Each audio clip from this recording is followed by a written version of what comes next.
Yep. Yeah. So, I mean, what if they'd hated it? What if it just got panned on every level?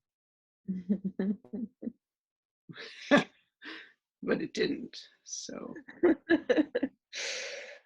um, I want to pick up another thing that you were talking about a little bit earlier, about relationships and sort of soul connections being at the heart of Pedlar. And I guess it's just something like that I think about a lot. How these kinds of on the margins artistic enterprises seem to me to depend on friendships, and then walking that line between personal and professional can become tricky.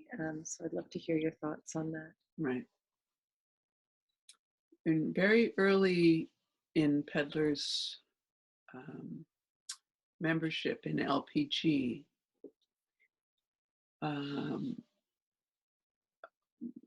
Kitty just made herself known to me. Like she was going to be in my life and she was going to help me. But it should be known publicly that she gave me money from her own pocket to just give me a supportive statement and something real, right? And I couldn't get over that, but it made me realize that these professional personal lines are very murky here in this world, and they must be, because of what the enterprise is. We're trying something, as you say, counterculture. Nobody could know more about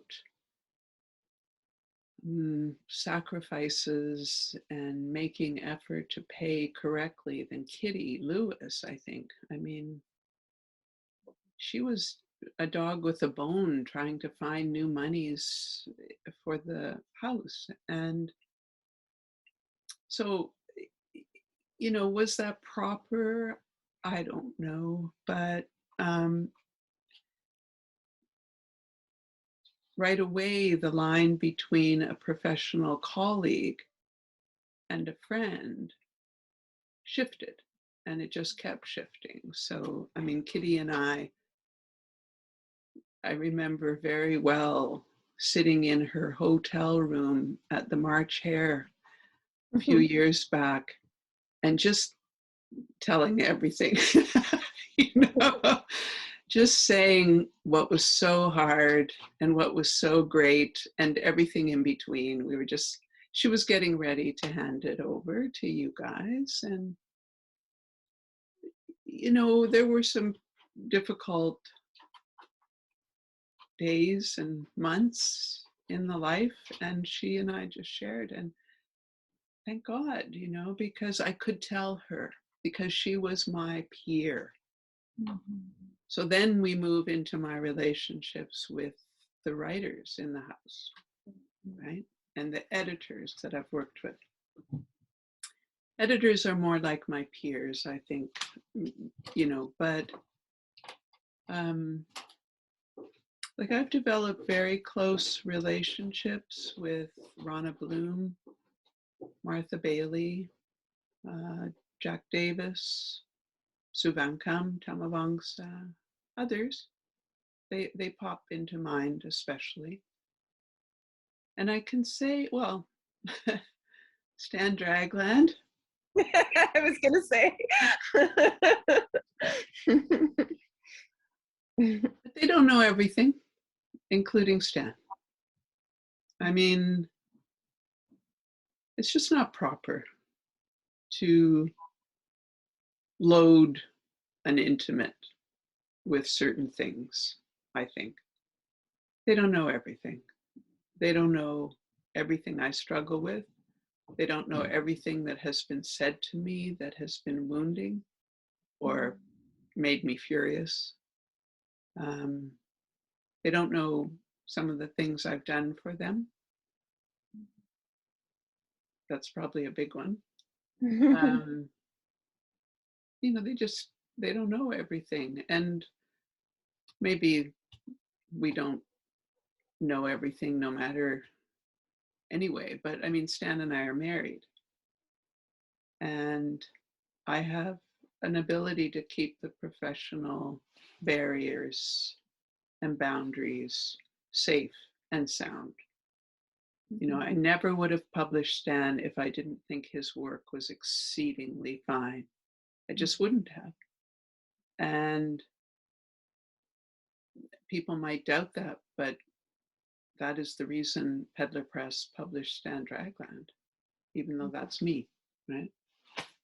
I wouldn't have published anyone if their work wasn't fine. And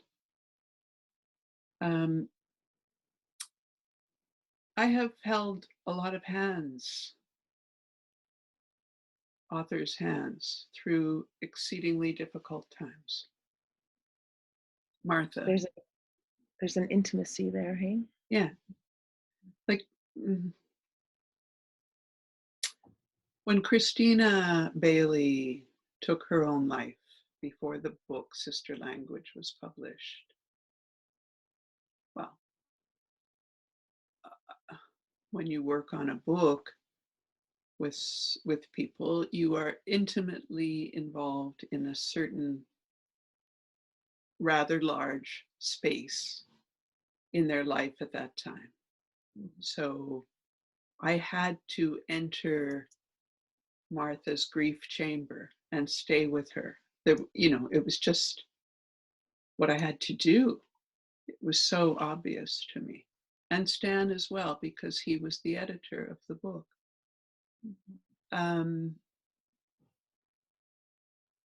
Recently, I had another publisher tell me about something that got said to an editor that made them alarmed for the health and well-being of the author that said it. And I said, that editor must go back to that person and go and go and go until they know they're safe. And I was told that the editor didn't think it was correct. I'm like, I couldn't understand it. There's a humanity that must be enacted so many times, right? Especially if artists are working with odd experiments, because the silence could kill them. It can kill them. You have to get in there and talk about why the silence is happening outside of the question of whether the work is good or not. You just have to get in there. And, there's a lot of personal challenge in this work, and primarily for authors, as you well know, from having released your own work into the world. If I were an insensitive publisher, I don't really know how I would live with myself. Just assume that they have people in their life who they've been talking to in as intimate a way as they've been talking to me. Well, it's impossible, because when you work on a book, things come up. Yeah. And especially with poetry, right? Not necessarily related to the work at all. So, lots of people don't feel confident to enter the emotional spaces, the mental health spaces, but I do feel comfortable.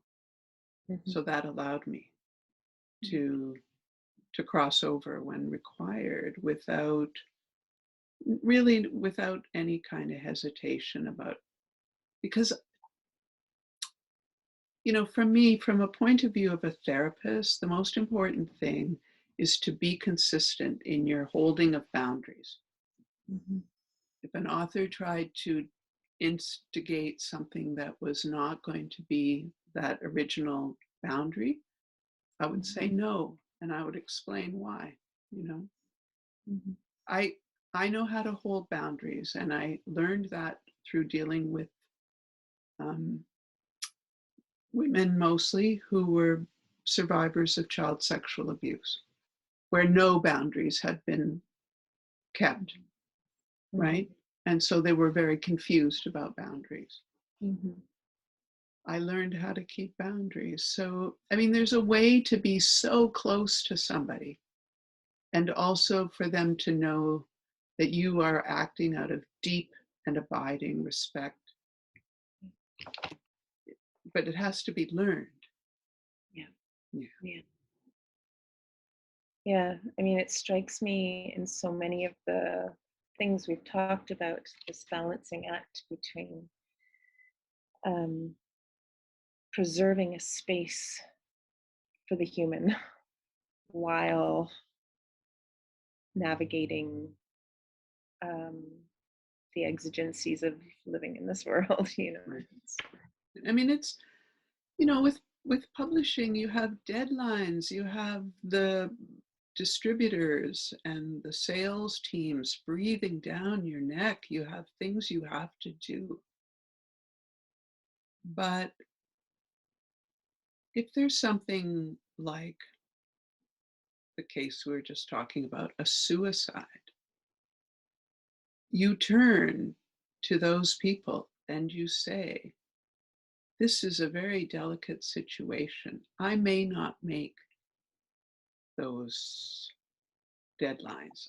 Date deadlines, yeah. I see them, I honor them, I might not make them. Understand, please. You know, you just, like communication in this world where publishers do not answer questions posed to them by not only strangers, but their own authors. Mm-hmm. You know, I find this terrible. It doesn't take very much effort to just write to someone and even to say, I'm sorry, I'm dealing with something else right now. And the chances of me getting back to you on this question sooner than 2 weeks from now is very short. But, you know, at least to be organized in your mind and have a way to get back to them and just do it. Yeah. I did that. Yeah. Yeah. So I know that, you know, you struggle because sometimes production feels like the most important thing in the whole world. Mm-hmm. A print run went bad. You have a launch in 3 days. You know, Yeah. you're puking, but, you know, step back about a galaxy and take a look at the situation and whether it really is all that dire. You know, it's like you just have to communicate with people to say something happened. Mm-hmm. Can you tell me? I'm curious to hear you talk about your decision around Indigo. Wait, I can't remember exactly when that was. Me neither. It's been a long time though. Yeah, yeah. I was still in Toronto, so it was before 2012, which is when I moved to Newfoundland with the press. There was all this chatter all the time around the literary press group annual general meeting table. And at that time, I was also on the board of Lit Disco.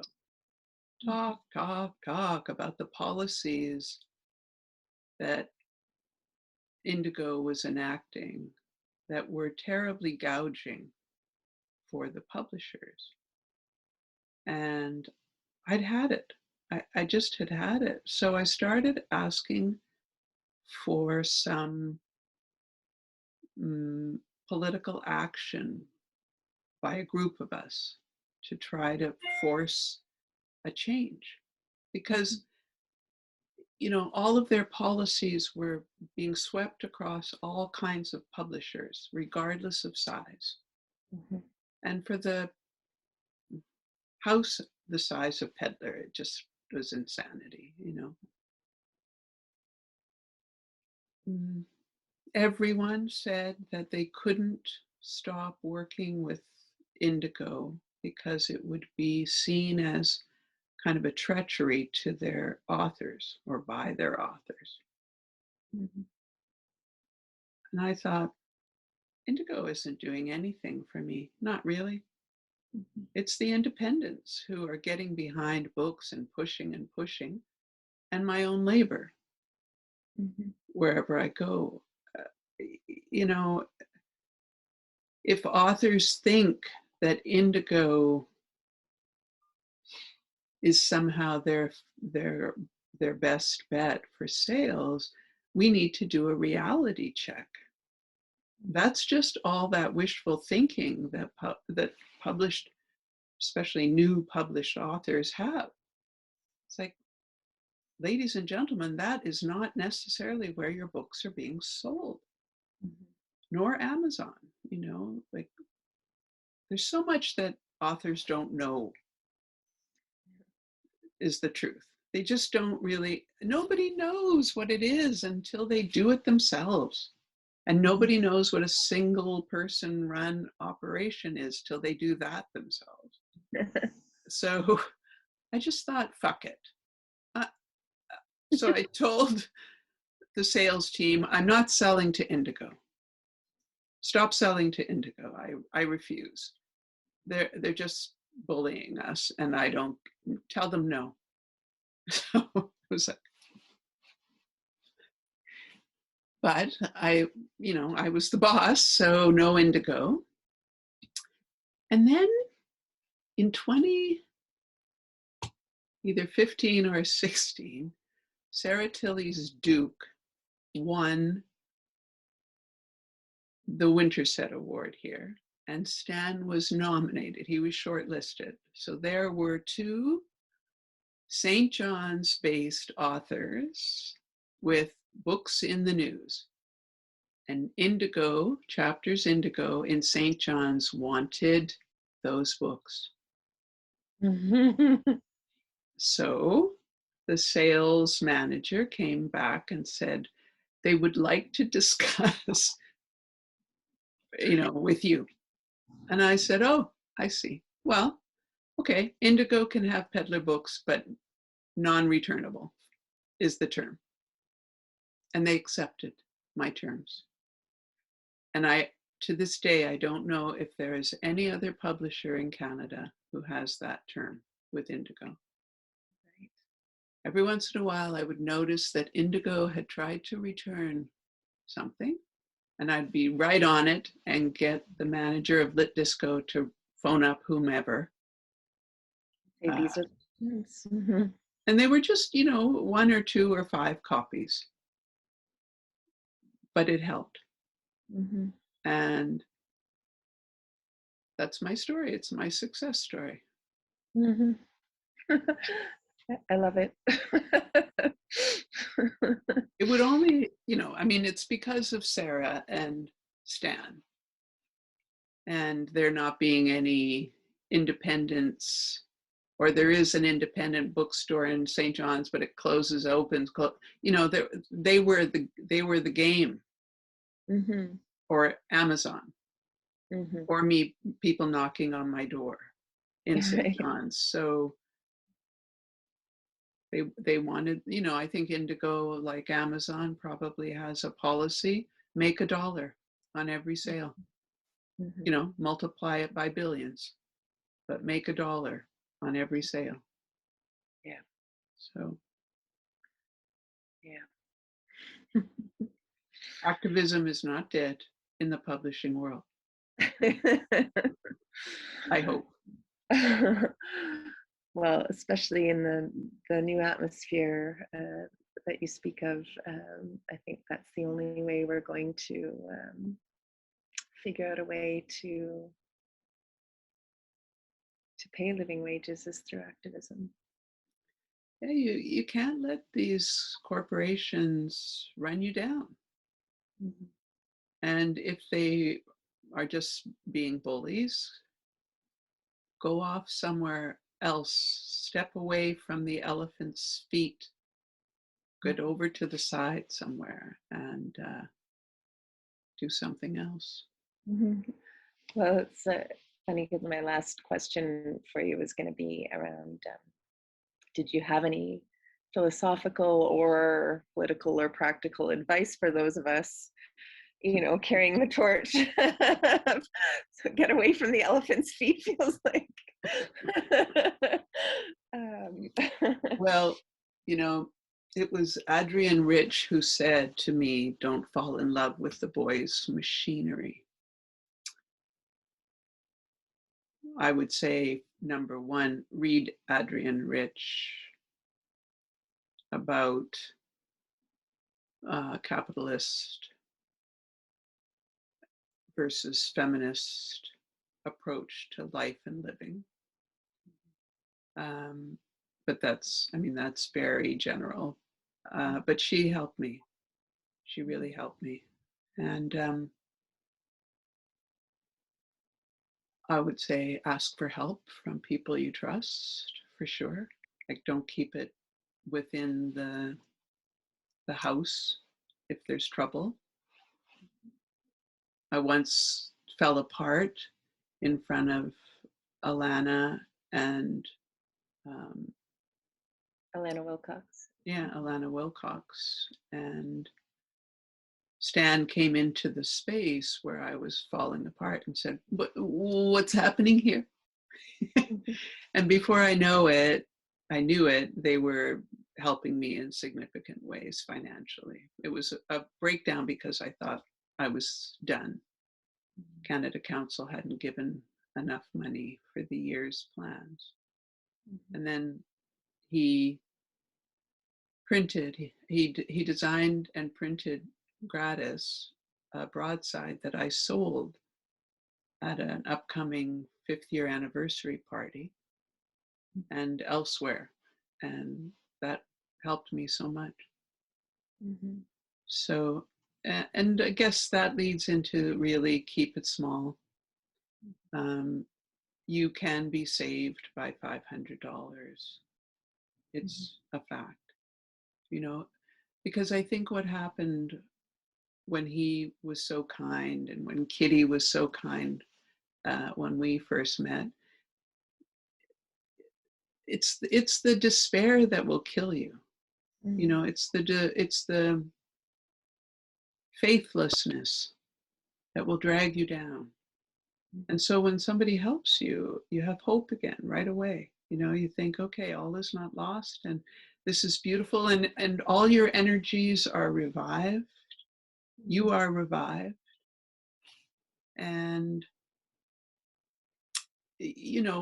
again, on that same kind of thought, just stay away from the dangerous places. Just get out of there. Don't go there. You know where you haven't been helped.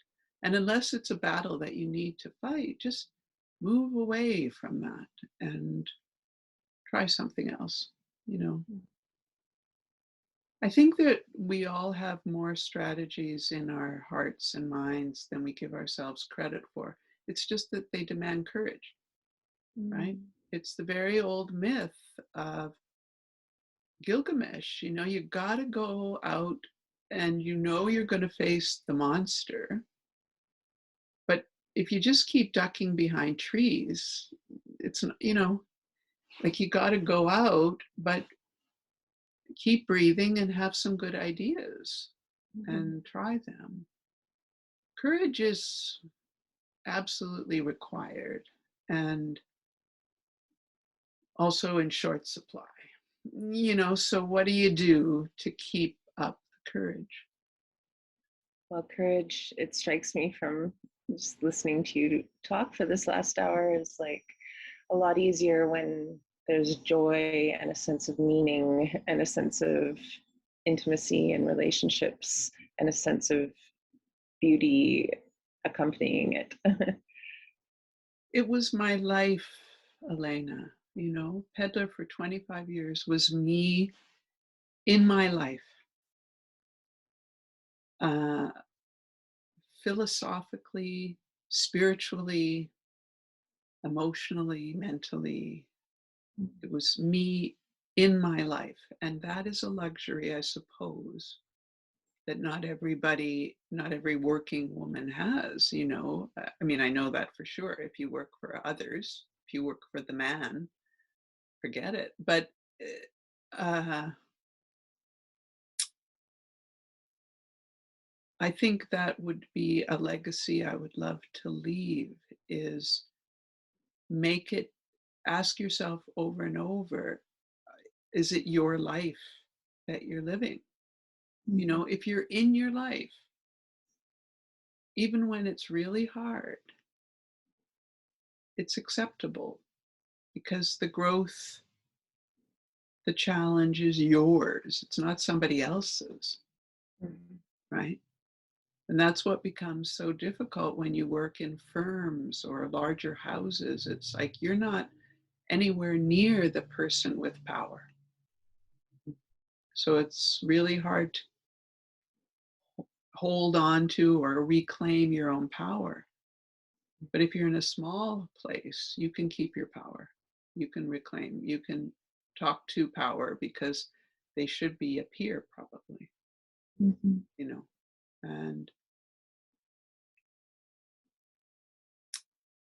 I mean, I think when we, like at BRIC, you must come up against your own values quite often, and that you're having conversations with the others about your own values.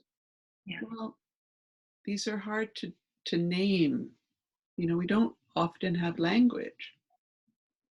It's just a gut feeling of like, no, I can't go that way.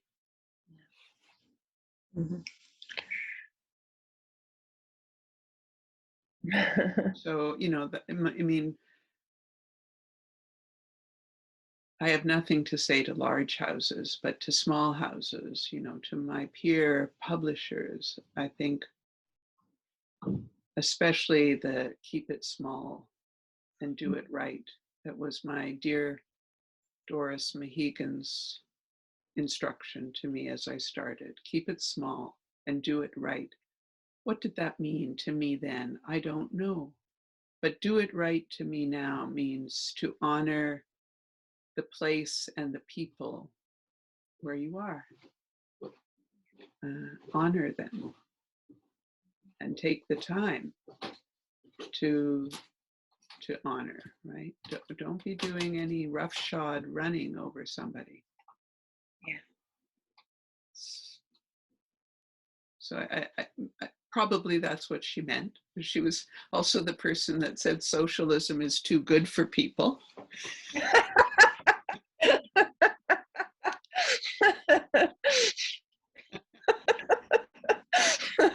But she had her ideals, and I think keep it small and do it right was the best practical idealism she could give me. Yeah. Is there anything else you want to say? I feel like that's kind of a good note to end on, but if there's anything else you want to talk about that we haven't kind of covered. Well, I want to ask you a question. Sure. In terms of now being very deep into the work at BRIC.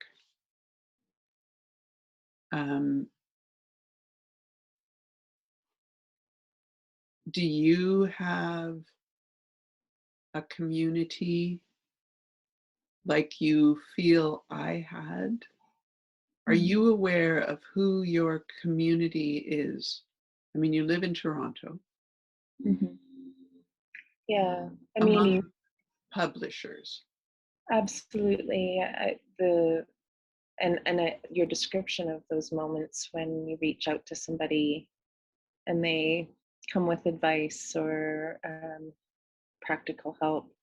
I've had those moments over and over again over the last couple of years with people from other presses Alana at Coach House, Lee at Invisible, David at ECW, just hugely generous with their time and advice,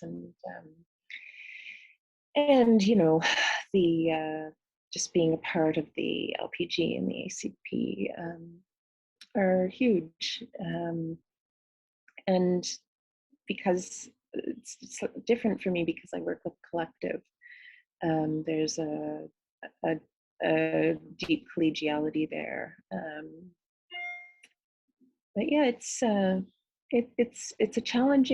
very challenging time, and for those of us who are taking seriously the need to compensate people properly for their time, and for their work and vision, while putting work out into the world that isn't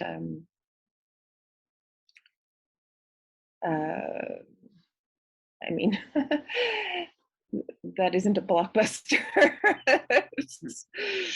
and is never going to be, by its very nature. It's a challenge. Yeah. Are you able to say, we might not be able to pay you what we recognize you are worth? Would you still like to participate? What we're trying to do, especially, I mean, this is a very, very big topic for us right now. And so we actually have a time scheduled this month to have a kind of a less practical and more wide-ranging philosophical conversation as a collective about these questions, as we, you know, try to expand the range of voices that we publish and the range of voices on our editorial collective. And it becomes clearer and clearer that one of the most important ways to do that is to compensate people properly, and to find a way to make Brenda, my colleague Brenda, and I have been talking about making our budget an ethical document, you know, trying to do that. And there's a long-term goal of like communicating to the Canada Council and the Ontario Arts Council that it's not enough to do what we do, and to do it, you know, with all of the imperatives. But then, so we're trying to figure out how to be creative about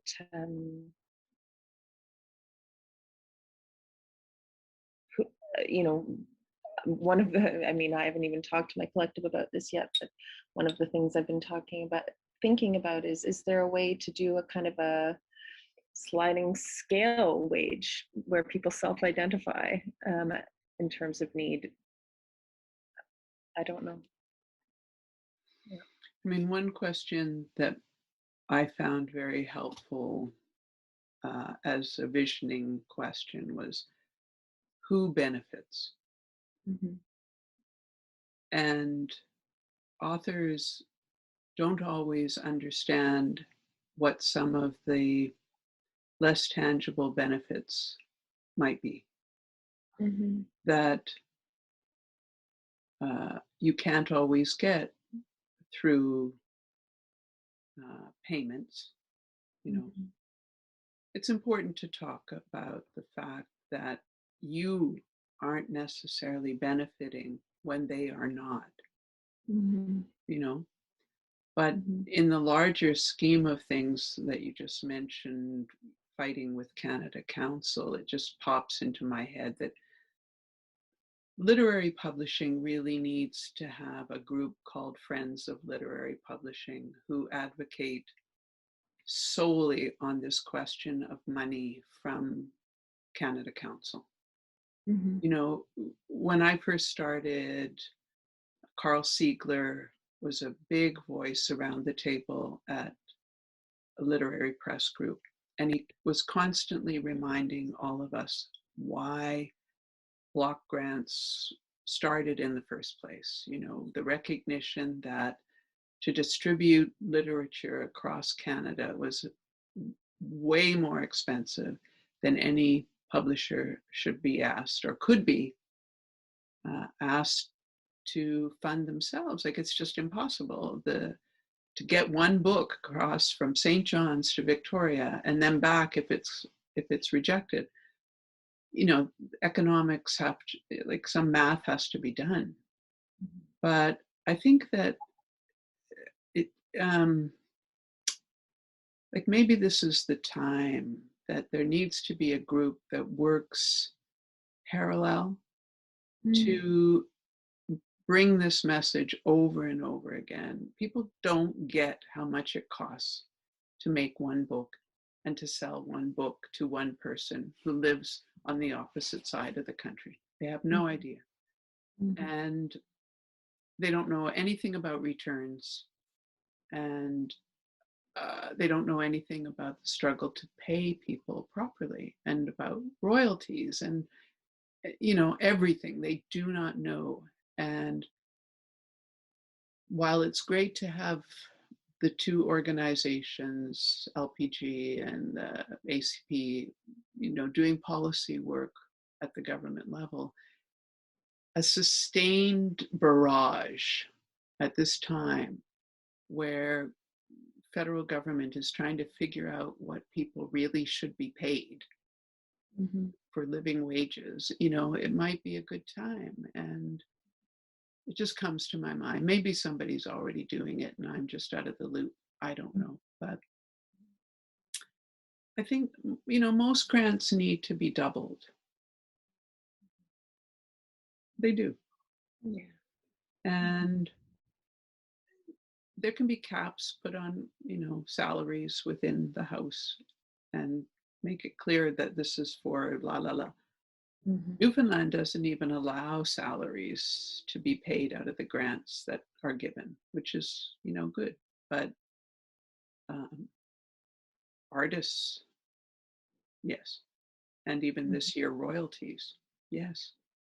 They could be charged against the grant. This is forward thinking, I think. So, but it's tough. And who benefits? You know, hopefully the answer is both the artist, the writer, and the community that receives the work most enthusiastically. That's who you want to benefit. Right.